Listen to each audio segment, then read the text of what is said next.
Hi, my name is Jabroni Pepperoni, and I am a former Mormon. I was first introduced to Mormonism at a young age. A white man named Andre came to my door one day and began preaching to me the ideals of Mormonism. While I was not immediately converted, that day the idea came to my head to begin researching more about this religion. One day, about a month after the initial visit, I decided I wanted to become a real member of Mormonism. I made my way down to the local church and had myself baptized right then and there.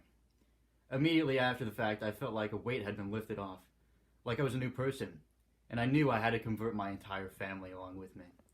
So 17-year-old me went home and began to work with my family, preaching the news to them day in and day out.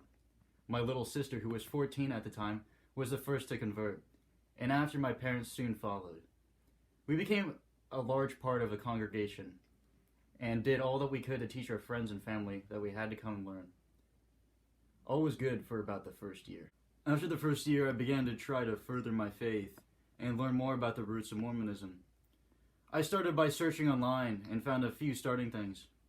The first issue I found had to do with the roots of our faith. I saw people talking online about how Joseph Smith was a liar and pervert. Many people based this off the fact that his afterlife included being gods of our own planets and having endless celestial sex with our many wives. After I heard this, I also found out that when the Book of Mormon was written by Joseph Smith, he wrote it in different ways after the first rendition was lost by someone doubting that he taught.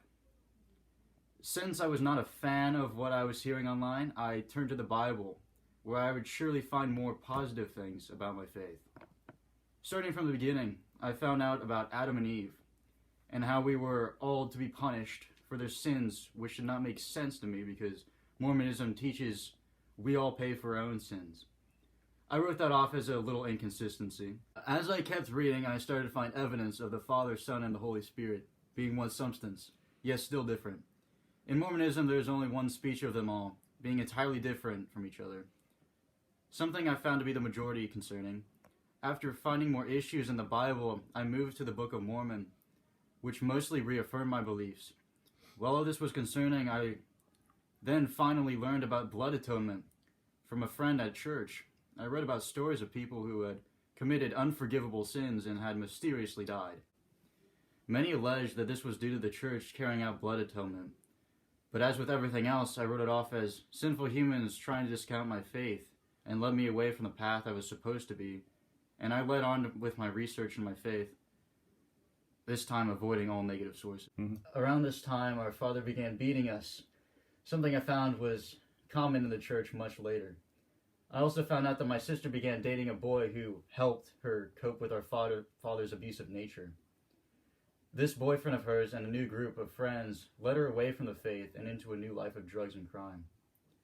Around a year later, she and her boyfriend began dating. My parents began to notice things around the house going missing. Money, jewelry, silverware, and lots of other things. They confronted my sister for it, and my dad once again beat her and myself, but she denied everything. The burglaries soon stopped due to fear of my father, but she needed a new way to support her habit, and shortly after her 18th birthday, she was arrested for prostitution. My family did not know what to do at this point. We confided in the rest of the Mormon church, but little did we know that would be our biggest mistake. This was about the time we learned about blood atonement at first hand. It was on a cool January night. We hadn't seen my sister in around a week when we got a knock on our door. Two officers stood there with somber faces. They had come to inform us that our sister had been found dead in an alley earlier that day.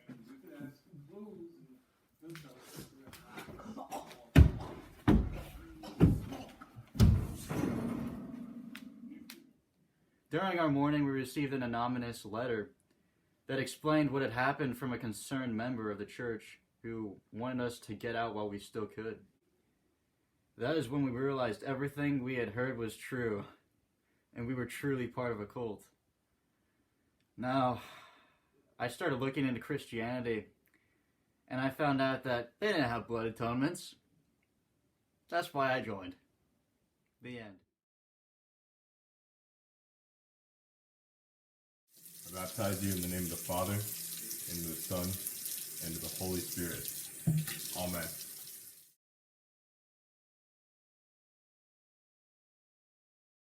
Go. Go.